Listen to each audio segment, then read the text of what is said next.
नमस्कार, आप सभी का स्वागत है आपके अपने चैनल बीएचयू वाले पर। और एक बार मैं फिर रिशु आपके साथ लेके आ गया हूँ आपके लिए डे 2 टीचिंग का जो टीचिंग पेपर हम लोग चैप्टर फर्स्ट पढ़ रहे हैं उसका दूसरा क्लास है। अगर आपने पहला नहीं देखा है तो उसको देख लीजिए। और आज जो हम लोग पढ़ेंगे टीचिंग पढ़ेंगे। हम लोग पहले ही रिकैप कर लेते हैं कुछ कि पहले की क्लास में हम लोगों ने जो चैप्टर नंबर 1 है टीचिंग एप्टीट्यूड, मैंने उसके बारे में कहा कि भाई इस टीचिंग एप्टीट्यूड में 4 कंपोनेंट हैं, पूरे चैप्टर में 4 पढ़ने हैं। एक ये कि आप एजुकेशन और लर्निंग से संबंधित जो छोटे मोटे कॉन्सेप्ट हैं उसको समझेंगे, उसकी फिलॉसफी यानी एम पढ़ा आपने, मीनिंग पढ़ा, फिलॉसफीज पढ़ा। दूसरा जो है हमारा टीचिंग है ना, वो पढ़ेंगे। तीसरा जो हम पढ़ेंगे learners characteristics and instructional facilities पढ़ेंगे, ठीक है, फैसिलिटीज पढ़ेंगे। और उसके साथ लास्ट में इवैल्यूएशन सिस्टम पढ़ेंगे। ये 4, इन चारों में संबंध अगर हम देखें कि भाई मैंने कहा कि लर्निंग जो होती है अगर वो सिस्टमैटिक और मेथोडोलॉजिकल वे में जब लर्निंग होती है तो उसी सिस्टम को एजुकेशन कहा जाता है, ठीक। अब उस एजुकेशन में सेंटर कौन है? लर्निंग, यानी जो लर्नर है वो सेंटर है। उसी लर्नर को इफेक्टिव लर्निंग कराने के लिए जो व्यवस्था बनाई है उसी को एजुकेशन कहते हैं, ठीक। अब वो जो तरीका अपनाया जाएगा, जो मेथडोलॉजी अपनाई जाएगी उसको टीचिंग लर्न कराने के, इनहांस करने के, उसकी लर्निंग को इफेक्टिव बनाने के, तो वो जो प्रोसेस होगा ना उसी को टीचिंग कहते हैं। क्या कहते हैं? उसी को टीचिंग कहते हैं, ठीक। अब ये टीचिंग अपना उद्देश्य में सफल हो पा रहा है कि नहीं हो पा रहा, उसी को जज करने के लिए इवैल्यूएशन सिस्टम है, ठीक। लेकिन उस टीचिंग या लर्निंग में जो फैक्टर है, तो एक तो लर्नर खुद ही फैक्टर है, उसकी क्या विशेषता होती है और टीचिंग करते समय हमें किन बातों का ध्यान रखना है, ये लर्नर कैरेक्टरिस्टिक्स में हम लोग पढ़ेंगे, जो कंपोनेंट तीसरा है। और चौथा जो इंस्ट्रक्शनल फैसिलिटीज है जो इससे संबंधित है उसके बारे में पढ़ेंगे। तो ये हमारा ओवरऑल पूरे चैप्टर का कॉन्सेप्ट है। उसी में आज जो हम लोग दूसरा कॉन्सेप्ट पढ़ने जा रहे हैं टीचिंग से संबंधित अलग अलग डायमेंशन है। और भाई ये इंपॉर्टेंट है, एज ए टीचर आप किसी भी स्तर पे जब टीचिंग करोगे तो अगर इन चीजों को आप जानते हो तो शायद आप अपनी टीचिंग को इफेक्टिव टीचिंग बना सकते हैं। तो ये बहुत ही इंटरेस्टिंग टॉपिक होने वाला है, तो आइए देखते हैं कैसे ये इंटरेस्टिंग है। सबसे पहले कॉन्सेप्ट की बात करें तो अभी मैंने कहा कि लर्नर को, है ना, अगर हम कहें कि लर्नर किसी भी नॉलेज में या किसी भी चीज में, मान लीजिए यहाँ है और हमने कहा ही है कि लर्निंग का मतलब एक चेंज, और वो भी रिलेटिवली परमानेंट चेंज, है ना। तो मान लीजिए नॉलेज के फील्ड में उसको अभी यहाँ तक जानकारी है और वो चाहता है कि हम ये जानकारी यहाँ तक हो जाए। जैसे सपोज अभी आप जेआरएफ निकालना चाहते हैं, तो जेआरएफ आपका डिजायर्ड गोल है ना, कि आप जेआरएफ चाहते हैं, जेआरएफ तक की नॉलेज चाहते हैं। और मान लीजिए अभी फिलहाल आप प्रेजेंट टाइम में यहाँ पे हैं, ठीक है। अब उस प्रेजेंट टाइम से गोल की ओर जाएंगे, वो खुद से भी जा सकते हैं, है ना। लेकिन उस जाने की जो प्रोसेस में अगर कोई आपकी मदद कर दे कि नहीं आपको मैं ऐसे लेके चलूंगा तो आप जल्दी पहुंच जाओगे और श्योर पहुंच जाओगे, तो वो जो प्रोसेस है ना उसी को टीचिंग कहते हैं। और वो जो टीचिंग कर रहा है उसी को टीचर कह रहे हैं। समझ में आई बात कि टीचर कौन है? तो जो आपके डिजायर्ड गोल तक ले जाने में मदद कर रहा है ना, लर्निंग के केस में उसी को हम क्या कह रहे हैं? टीचर कह रहे हैं, ठीक। तो वो जो प्रोसेस अपनाया जाता है उसी को टीचिंग कहते हैं। तो क्लियर, कॉन्सेप्ट क्लियर। चलिए अब ये मॉडल कितना होता है? मॉडल मतलब किस तरीके से कि भाई ये व्यक्ति जो है कैसे ले जाएगा इस व्यक्ति को, है डंडा मार के चलो चलो, है ना। तो मतलब जबरदस्ती है ना, डोमिनेंट कौन है, टीचर है कि स्टूडेंट है कि दोनों साथ साथ चल रहे हैं, उसी के आधार पे ये मॉडल हो गया कि किस तरीके से ले जाएगा। तो ये 3 तरीके के, पेडागॉजी, एंड्रागॉजी और यूटागॉजी। और मैंने कहा कि टर्म समझ लेंगे तो कहानी खत्म। ये सीधा सा है, सिंपल जो जनरल शिक्षण शास्त्र होता है पेडागॉजी का मतलब, जिसमें टीचर लीड रोल में होता है, टीचर ही मेन होता है, इसलिए इसको टीचर सेंट्रिक भी कहते हैं। एंड्रागॉजी जो होता है लर्नर सेंट्रिक होता है, इसमें लर्नर इंपॉर्टेंट होता है, लर्नर के अनुसार ही सिलेबस और टीचिंग की जाती है। और ह्यूटागॉजी जो सेल्फ डिटरमाइन होता है, जो खुद व्यक्ति जैसे सेल्फ स्टडी करता है, कोई एग्जाम निकालने के लिए खुद पढ़ाई करता है, प्रैक्टिस करता है और एग्जाम क्रैक कर लेता है, तो इस तरह की जो टीचिंग होती है खुद को पढ़ाने की, उसको हम क्या बोलते हैं? ह्यूटागॉजी बोलते हैं ना। जैसे मान लीजिए हम पढ़ते हैं तो हम अपने आप को पढ़ते हैं तो क्या करते हैं? अपने आप को पढ़ा तो रहे हैं, खुद को भी तो एक प्रकार से पढ़ाना ही हुआ। तो ये ह्यूटागॉजी हो गया, ठीक। अब नेचर क्या है, टीचिंग क्या है? टीचिंग के बारे में देखिए क्या है। तो टीचिंग एक प्रोफेशन है ना, टीचिंग एक आर्ट है, टीचिंग एक साइंस है, टीचिंग एक सोशल सर्विस है ना, बहुत कुछ है टीचिंग। भाई teaching is one of the best profession है, या कह सकते हैं कि important profession for the society. Teacher के बारे में कहा जाता है कि टीचर किसी समाज को निर्माण कर रहा है, क्योंकि व्यक्तित्व या व्यक्ति का जीवन संवार रहा है, और व्यक्ति अगर क्रिएट कर रहा है, एक विचार क्रिएट कर रहा है, तो वो जो है समाज का क्या है, अंग है, और उस तरीके से उस समाज को संवार रहा है। तो टीचिंग एक बहुत बड़ा और बहुत इंपॉर्टेंट प्रोफेशन है। तो उसी के बारे में नेचर के संदर्भ में तो सिंपल है, इसको पढ़ लेंगे तो समझ में आ जाएगा। नेक्स्ट है लेवल, स्तर। क्योंकि देखिए टीचिंग और लर्नर दोनों एक दूसरे के क्या है, एक प्रकार से दोनों एक दूसरे से जुड़े हुए हैं, है ना। ऐसे इसको मैं अगर उदाहरण फिगर दे के समझाना चाहूं तो इसको ऐसे समझ सकते हैं, ठीक है। थोड़ा सा बस कि क्या है, चलिए पेन का कलर भी चेंज कर लेता हूं, ठीक। तो अब जो है ऐसे समझ लीजिए कि टीचिंग एक प्रकार से ये नल है, जैसे नल में आपने देखा ना पानी आता है, मतलब प्रदान करता है, और ये जो घड़ा है एक पात्र है जो पानी को प्राप्त करता है। तो इसी कॉन्सेप्ट को जो जल है, वो जल को हम अगर मान लें कि एक ज्ञान है, तो ज्ञान प्रदान करने वाला जो होता है वो टीचर होता है, ठीक है। और जो ज्ञान प्राप्त कर रहा होता है वो लर्नर होता है। आए बात समझ में? चलिए, तो टीचिंग बेस्ड कैसे हो, यानी कि इसको हम कैसे और इफेक्टिव करें कि ज्यादा से ज्यादा जो पानी ना इधर गिरे ना इधर गिरे, है ना, जो पानी दिया जा रहा है इसी में जाए, इसलिए हम इसमें कुछ मॉडिफिकेशन कर सकते हैं, है ना। इसके जो ओपनिंग है उसको कम ज्यादा, है ना, या इसके अंदर कैसे भी, मतलब इसका ज्यादा ऊपर रहेगा, जिसका इसका लेवल अगर बहुत हाई हो गया तो पानी इधर इधर गिर जाएगा, यानी इसी में पानी गिरे, इसके लिए क्या करेंगे, इसकी हाइट भी मेंटेन करेंगे, लेवल मेंटेन करेंगे, यानी दोनों का लेवल मेंटेन करेंगे कि ज्यादा से ज्यादा जो है पानी आ रहा है वो इसी में जाए, इधर उधर गिर ना जाए। तो वैसे ही टीचिंग और लर्निंग का कॉन्सेप्ट है कि टीचिंग उसी लेवल से होनी चाहिए जो कैपेसिटी किसकी होगी, पात्र की होगी, है ना, जो ओपनिंग या कैपेबिलिटी होगी एक्सेप्ट करने की पात्र की, है ना, उसी तरह से टीचिंग करनी चाहिए। तो इसीलिए है कि लेवल, और ये तीन कैटेगरी में कैटेगराइज किया गया, एमएलटी, यूएलटी और आरएलटी। एमएलटी का मतलब होता है मेमोरी लेवल, जिसको हार्वर्ड ने दिया है। हार्वर्ड को याद करिए कि हार्वर्ड में जो याद करते हैं, बचपन में हम लोग रट्टा मारते थे, है ना, तो ये हार्वर्ड का दिया हुआ प्रोपोनेंट है कि पहली जो हम शुरू में बचपन में सीखते हैं वो मेमोरी लेवल होती है। बाद में जब हम समझना शुरू करते हैं तो यूएलटी हो जाता है, या हम यूएलटी लेवल पे आते हैं, अंडरस्टैंड करना शुरू कर देते हैं। और ये किसने कहा है भाई साहब ने, मॉरिसन ने कहा है। तो याद रखिएगा भाई, ये पूछ देता है एग्जाम में। और तीसरा है आरएलटी। आरएलटी का मतलब होता है कि रिफ्लेक्टिव लेवल टीचिंग, जहां हम खुद से सोचना शुरू कर देते हैं, कुछ कंट्रीब्यूट करना, कुछ नए कॉन्सेप्ट लेके आना शुरू करते हैं, है ना, यूटिलाइज करना शुरू कर देते हैं, तो वो उस लेवल को रिफ्लेक्टिव लेवल टीचिंग कहते हैं। और ये किसने कहा है, हंट इसका की प्रोपोनेंट है, ठीक है। इसी में एक और व्यक्ति का नाम आता है जो इन तीनों को अलग कैटेगराइजेशन अलग टर्म में करता है, थॉटफुल के टर्म में। इसको कहता है कि एमएलटी लिस्ट थॉटफुल है, लिस्ट मतलब सबसे कम थॉटफुल, इसमें थॉट करने की ज्यादा जरूरत नहीं है। ये यूएलटी है, थॉटफुल है, यहाँ पे हमको विचार करना होता है, विचार विमर्श करना होता है, और ये सबसे ज्यादा विचार जरूरत होता है, यानी ये इसको हम बोलते हैं मोस्ट थॉटफुल। ये जो टर्मोलॉजी दिया गया है किसके द्वारा, एमएल बेगी के द्वारा। तो लिख लीजिए भाई, क्या है, एमएल बेगी ने दिया है, ठीक ना। तो ये पूछता है कि किसने यूएलटी, एमएलटी, आरएलटी को मोस्ट थॉटफुल और लिस्ट थॉटफुल के रूप में कैटेगराइज किया, तो एमएल बेगी ने किया। तो बस इतनी सी बात थी, है ना। अब लेवल के बाद आते हैं objective of teaching. Objective of teaching क्या है कि टीचिंग हम क्यों करते हैं, ठीक, टीचिंग के क्या उद्देश्य होने चाहिए। भाई टीचिंग का उद्देश्य तो यही है, सीधी सी बात, कि हम उसको, एक मिनट बस, चलिए। अब हमारा ऑब्जेक्टिव क्या है टीचिंग का, तो टीचिंग का हम लोगों ने पहले ही, एजुकेशन का जो ऑब्जेक्टिव है कि किसी भी व्यक्ति का होलिस्टिक यानी संपूर्ण विकास ही उसका उद्देश्य है ना, इफेक्टिव लर्निंग हो। जैसे एजुकेशन का तो हम लोग पढ़ ही लिए थे कि होलिस्टिक डेवलपमेंट है, जिसमें कॉग्निटिव और को कॉग्निटिव दोनों आते हैं। लेकिन टीचिंग का क्या उद्देश्य है,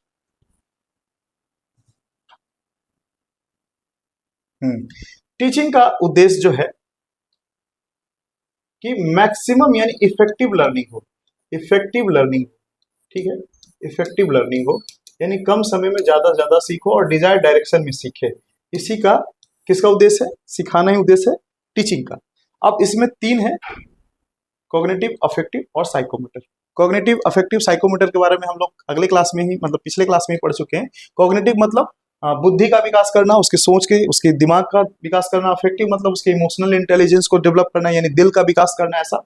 और साइकोमोटर उसके बॉडी पार्ट्स और उसके कंट्रोल एंड कोऑर्डिनेशन, कि उसके पूरे बॉडी पार्ट्स में कितना कंट्रोल आ जाता है, वो कितना अपनी बॉडी पार्ट्स को कंट्रोल कर लेता है या मूवमेंट कर लेता है, डिजायर्ड मूवमेंट कर लेता है। ये साइकोमोटर के अंतर्गत आता है, ठीक है।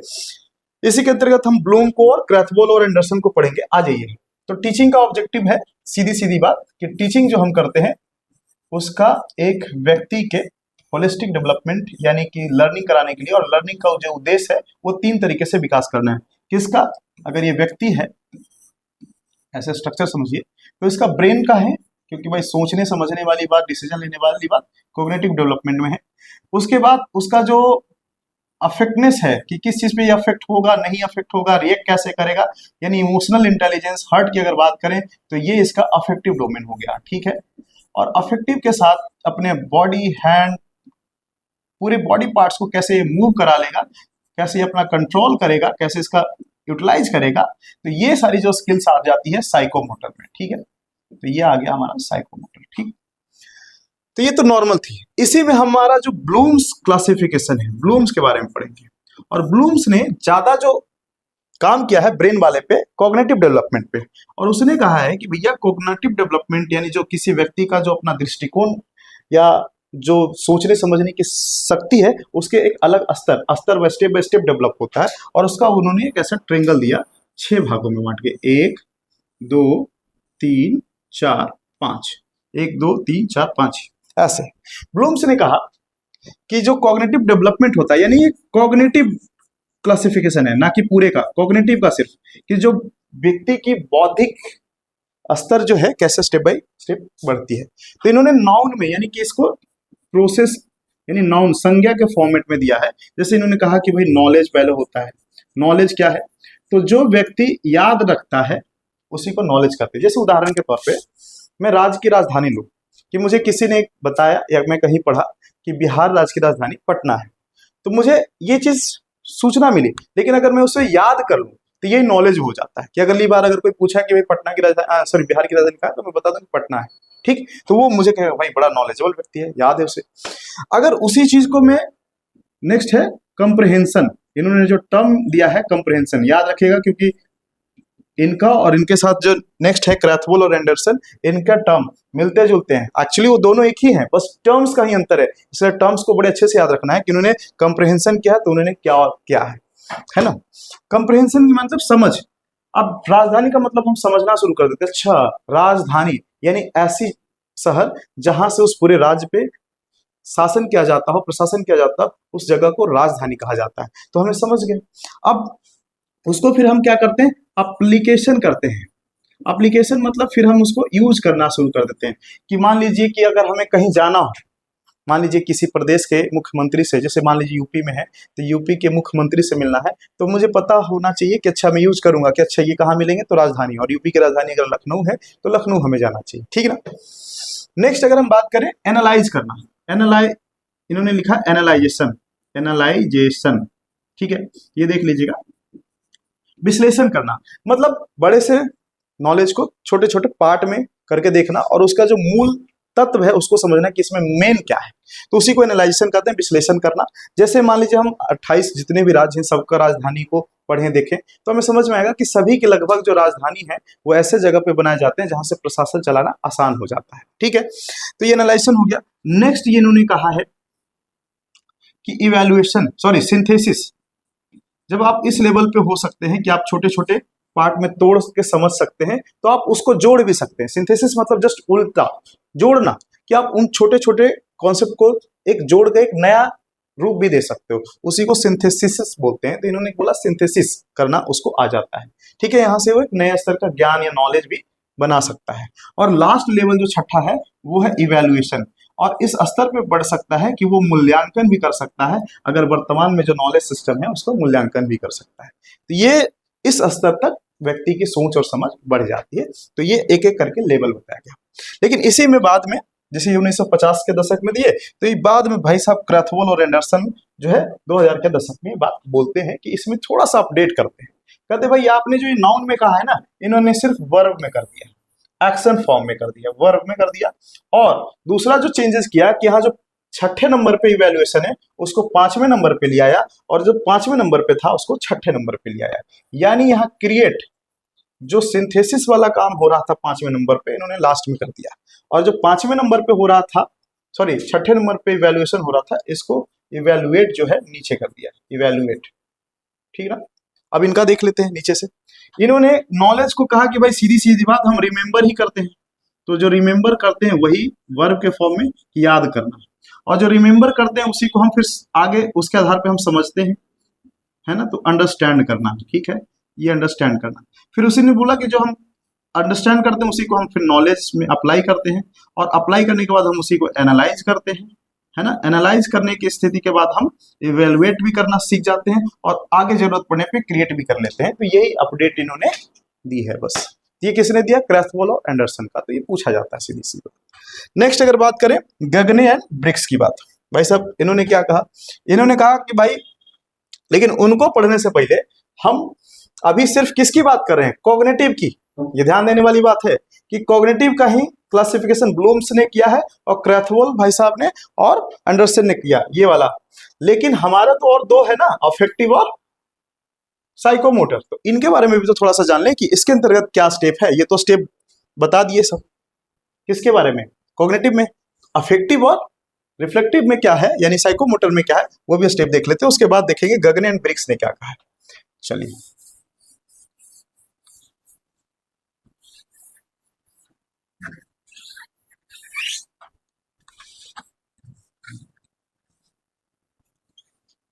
चलिए तो अभी हम देखेंगे।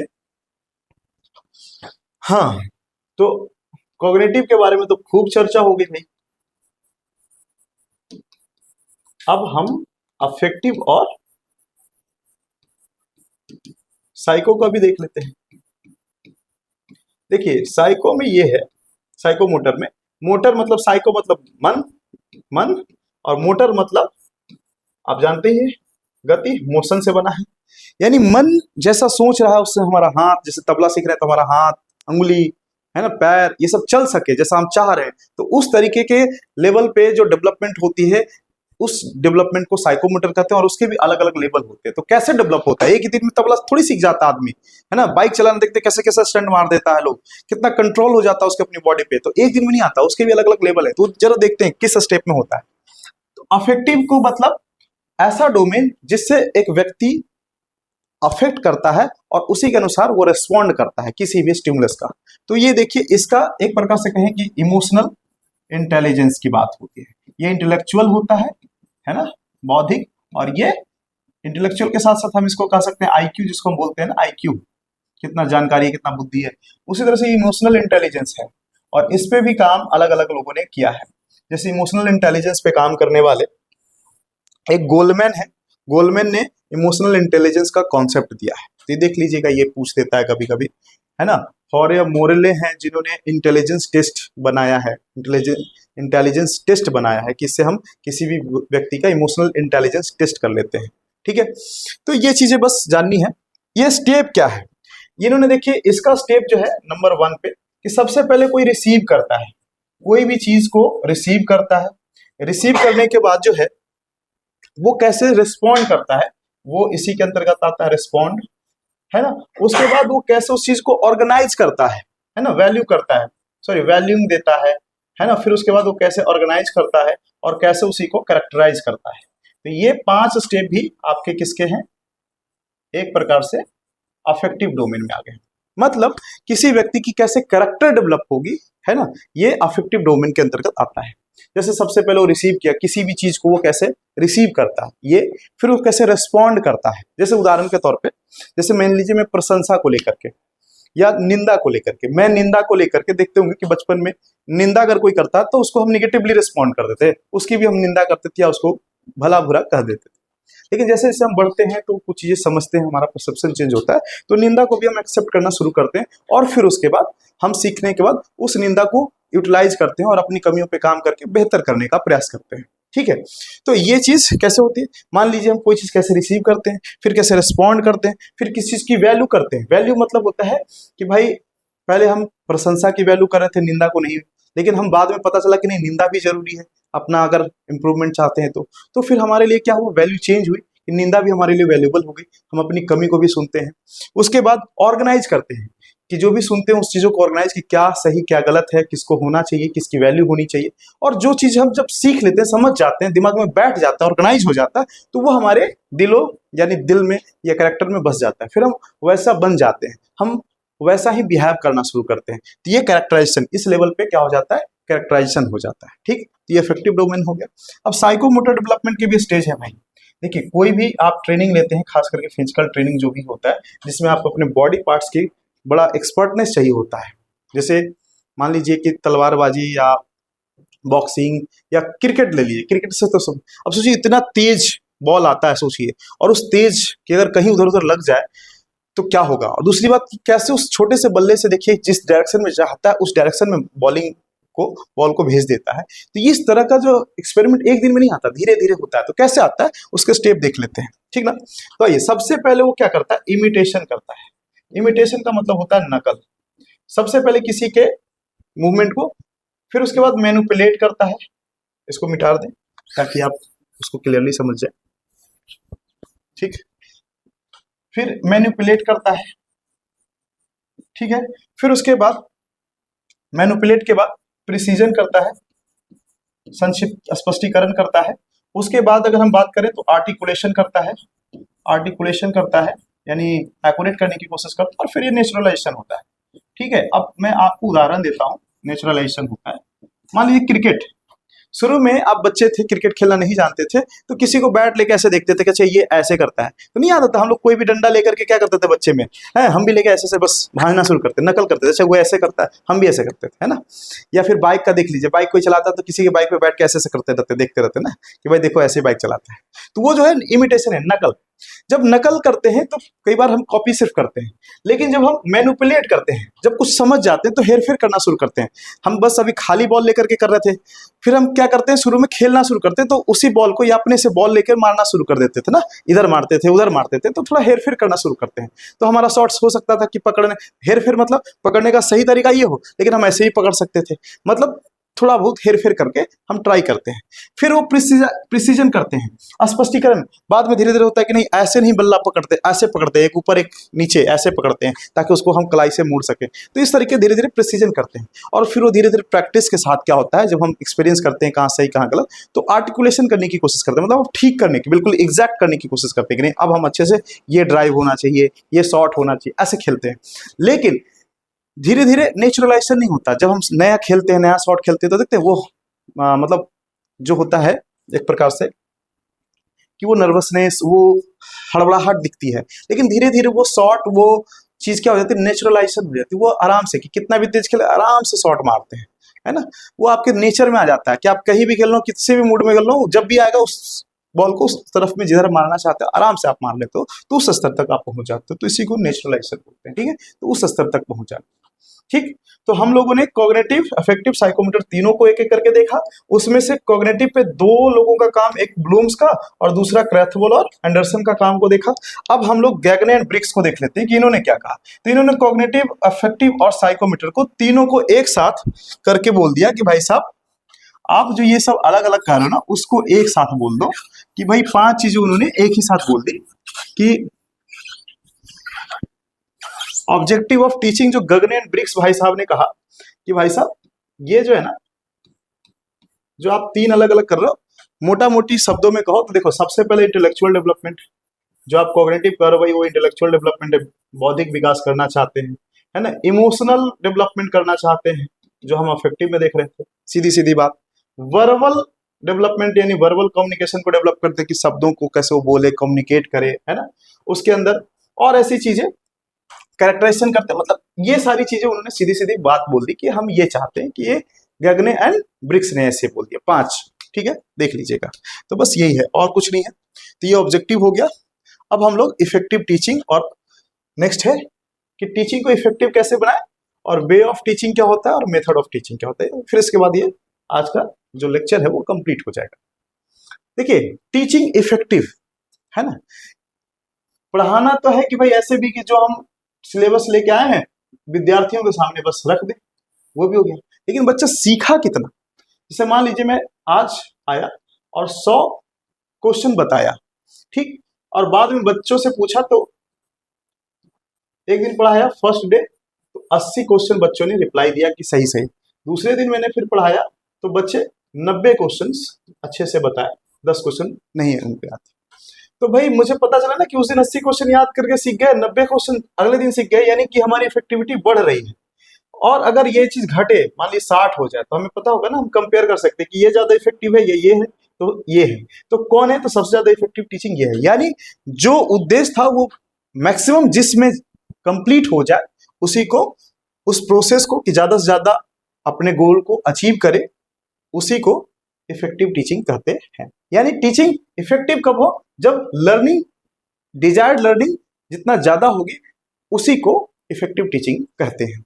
उसके लिए सीधी सी बात है, कुछ बातों का ध्यान रखने के लिए कहा गया है कि इन बातों का अगर ध्यान रखा जाए तो टीचिंग इफेक्टिव हो सकती है। जैसे मैक्सिम्स ऑफ टीचिंग है, उसमें कहा गया है कि कुछ बातों का अगर ध्यान रखेंगे कि ऐसे पढ़ाएं, ऐसे बातों को बताएं, तो बच्चों को जल्दी सीखने के लिए मिलेगा। जैसे इजी टू मॉडरेट पे जाए, इजी से स्टार्ट करें, इंटरेस्टिंग से लेके जाएं, है ना, नोन से अननोन की तरफ बढ़ें, पहले फैक्ट बताएं कॉन्सेप्चुअल, फिर उसको अब्स्ट्रैक्ट की ओर लेके जाएं, कॉन्क्रीट से अब्स्ट्रैक्ट की ओर, मतलब इंटरेस्टिंग वे में बताइए, प्रेजेंटेशन विजुअल्स के रूप में बताइए, है ना, समझाते हुए बताइए, फीडबैक लीजिए, है ना, फिर से उनको फिर क्या करिए कि जिन बातों को जरूरी समझते हैं उनको री करिए। ये सारे मैगजीन्स में आते हैं, तो ये देख लीजिएगा, बहुत ईजी है, कुछ है नहीं।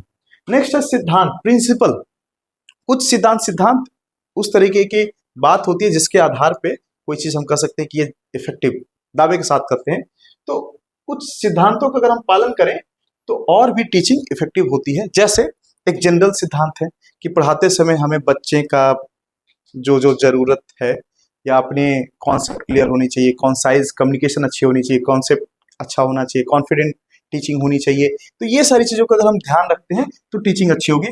फिर सोशल जो प्रिंसिपल है कि जो समाज है, सोशल बैकग्राउंड है, कल्चर है, जिस बैकग्राउंड से विद्यार्थी पढ़ने आए, उन चीज़ों का अगर ध्यान रखते हैं तो हम अच्छा पढ़ा पाएंगे, ताकि हम उस तरह के एग्जाम्पल दे पाएंगे। देखते हैं ना, जब जो गांव से बच्चे पढ़ के आते हैं उनको अगर देहाती एग्जाम्पल्स देते हैं, उनके गांव के आसपास के एग्जाम्पल देते हैं तो जल्दी समझते हैं। वही शहर के बच्चे नहीं समझ पाते। वही शहर के बच्चों को अगर शहरी वातावरण से उदाहरण दिया जाता है तो बेहतर समझते हैं, गाँव वाले बच्चे नहीं समझ पाते हैं।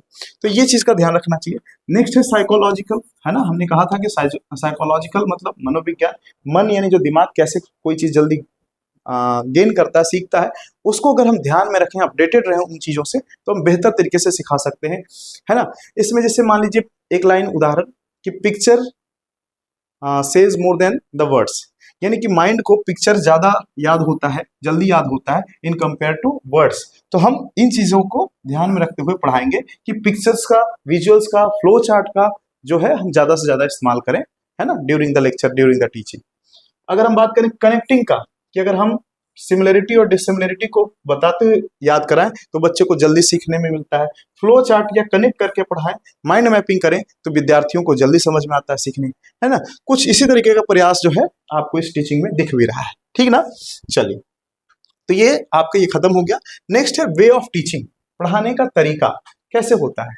तो हमने कहा कि जैसी जरूरत होती है, जैसे विद्यार्थी होते हैं, उसके आधार पे टीचिंग का तरीका भी बदलता है। जैसे इसमें 4 लिखा है, ऑटोक्रेटिक, परमिसिव, टी ग्रुप और सेंसिटिव। तो इसको क्या करते हैं, एक एक करके इनके टर्म्स को समझ लेते हैं। बड़ा आसान है ये, है ना। तो मुझे लगता है कि अगर आप,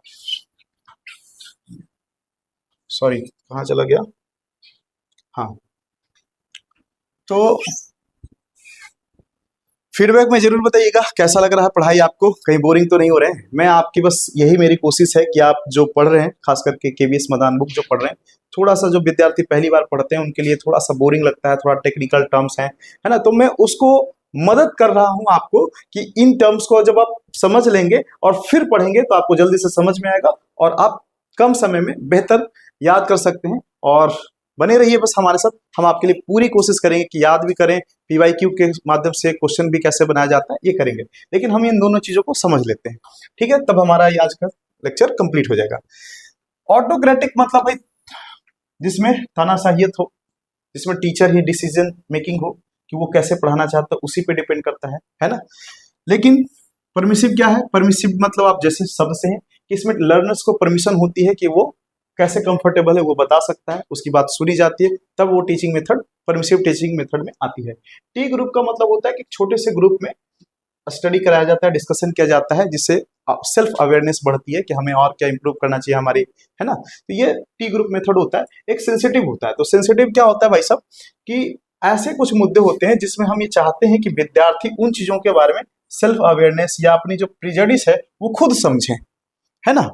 खास करके ये कल्चर और रिलीजन के मामलों में कि हम किसी के बारे में ना क्लेम कर सकते हैं ना क्रिटिसाइज कर सकते हैं, हम उनके बारे में ऐसा डिस्कस करते हैं, इस तरीके से पढ़ते हैं, उनको खुद प्रोजेक्ट दे देते हैं कि वो खुद जाके देखें, खुद ऑब्जर्व करें कि क्या सही है क्या गलत है, और उनकी सेंसिटिविटी उनको क्या हो बताए कि क्या सही और गलत है। तो उस तरीके की टीचिंग को सेंसिटिव टीचिंग कहते हैं। तो सीधी सी बात है, 4 तरीके के टीचिंग हो गए। अब है जो लास्ट है हमारा मेथड्स ऑफ टीचिंग।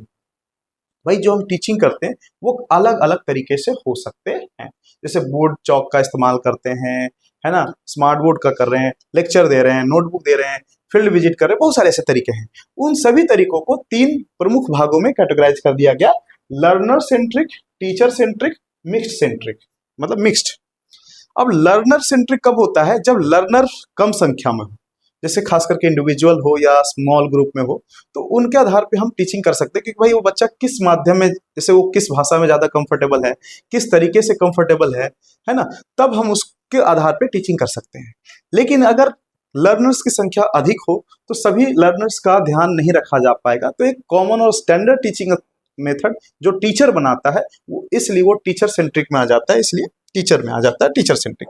जैसे लेक्चर, टीवी रिकॉर्डेड डायलॉग जो पढ़ा देना, वीडियो लेक्चर दे देना, डायलॉग दे देना, ये सारे चीज जो लेक्चर रिकॉर्ड मिल जाते हैं या लेक्चर दे देना, बता देना, ये सब के सब टीचर सेंट्रिक है, जहां संख्या क्या होगी, विद्यार्थियों की अधिक होगी, लर्नर्स की अधिक होगी, ठीक है। तो ये टीचर सेंट्रिक हो जाता है।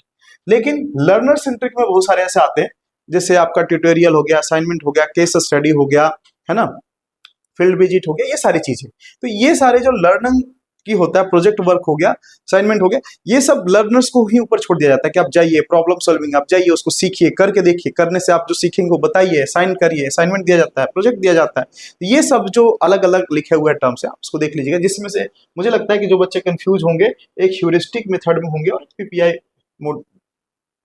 मतलब टर्म्स में होंगे। तो उसके बारे में मैं, ह्यूरिस्टिक मतलब उनकी खुद की क्यूरियोसिटी उनको करने के लिए दे दिया गया कि आप जाइए खुद करके आइए, है ना। उनको अपना प्रॉब्लम सॉल्विंग करने के लिए एक प्रोजेक्ट दे दिया गया, वो खुद उसको करके देख रहे हैं और सीख रहे हैं। तो इस तरह की जो टीचिंग होती है वो इसमें आ जाती है, ठीक ना। अब हमारा मिक्स्ड है।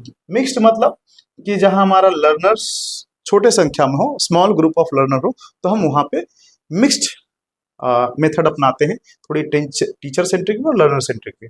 ये ज्यादातर क्लासरूम वाला हो गया, ग्रुप डिस्कशन हो गया, पैनल डिस्कशन हो गया, है ना। अब बच्चे क्या है ना, डिस्कशन के ही अलग अलग जो तरीके होते हैं उसमें कंफ्यूजन होता है। डिस्कशन के अलग अलग जो तरीके होते हैं उसी को, जैसे ग्रुप डिस्कशन। ग्रुप डिस्कशन क्या होता है कि यहाँ का स्मॉल नंबर होता है और किसी एक गिवन टॉपिक पे अलग अलग एस्पेक्ट पे डिस्कस करते हैं, ठीक है, और एक कंक्लूजन पे निकलते हैं, उसको ग्रुप डिस्कशन करते हैं।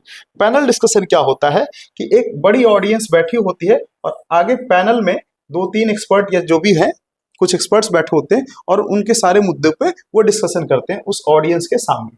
तो पैनल डिस्कशन होता है। उसी में फिर आपने पढ़ा होगा सेमिनार क्या होता है। तो सेमिनार भी एक डिस्कशन ही है। इसमें क्या होता है कि एक ग्रुप होता है, उस ग्रुप में एक मीटिंग होती है, मतलब एक मिलते हैं और उसमें एक टॉपिक या एक सब्जेक्ट पे अलग अलग लोग कल अपने पेपर या नॉलेज प्रेजेंट करते हैं और डिस्कस भी करते हैं, क्वेश्चन आंसरिंग भी होता है। तो ये सेमिनार हो गया, ठीक है। इसी में अगर बात करें, सिंपोजियम भी होता है। सिंपोजियम क्या होता है, तो जब ये किसी एक्सपर्ट द्वारा किसी ग्रुप को प्रेजेंट किया जाता है और बाद में उस पर डिस्कशन किया जाता है, तो इस तरीके के ग्रुप को, इस तरीके के मीटिंग को, डिस्कशन को सिंपोजियम कहा जाता है। सेमिनार ज्यादातर क्या है, लिबरल होता है, ये एकेडमिक फील्ड में होता है, इसमें पार्टिसिपेट करते हैं। जबकि सिंपोजियम थोड़ा ऑर्गेनाइज होता है ना। खास करके ये, जैसे मान लीजिए कोई सेक्रेटरी है, अब डिफेंस मीटिंग हुई, उसमें कोई सेक्रेटरी है या मिनिस्टर है या ऑफिसर है, वो अपने किसी अच्छे अपनी एक्सपर्टनेस को, अपने नॉलेज को लाया और उस पूरी मीटिंग में अपना प्रेजेंटेशन दिया एंड फिर डिस्कशन करता है अलग अलग पार्ट को। तो उस तरीके को हम सिंपोजियम कहते हैं, जो ज़्यादा सिस्टमेटिक हो और क्या हो, प्रोफेशनल हो, उसमें एक्सपर्ट्स जो है एक्सपर्टनेस ज़्यादा हो। और बाकी सेमिनार जो है किसी आइडियाज़ को लेकर के, डिस्कशन को लेकर के, लिबरल जो ग्रुपिंग होती है, डिस्कशन होता है, उसको सेमिनार कहते हैं, ठीक ना। तो ऐसे हम एक अलग से वीडियो भी बना देंगे, और आगे है भी सिंपोजियम क्या होता है, सेमिनार क्या होता है, कोलोकियम क्या होता है। तो पहले तो मैं आपको खुद ही रिकमेंड करूंगा कि इन चीज़ों को अगर आप, क्योंकि आप एकेडमिक फील्ड में हैं तो जरूर ऐसा नाम सुनते हैं, पार्टिसिपेट भी करते हैं, तो एक आदत डेवलप करिए उन शब्दों का सही मतलब समझने का कि क्या है, क्योंकि एग्जाम में इसके उपयोगिता साबित होगी। साथ ही साथ एग्जाम के साथ साथ आप अपने डेली लाइफ में भी इसका सही मतलब समझेंगे तो सही प्रयोग कर पाएंगे। तो आज के लिए इतना ही, मिलते हैं अगले वीडियो में अगले कॉन्सेप्ट के साथ। बने रहिए हमारे साथ, धन्यवाद।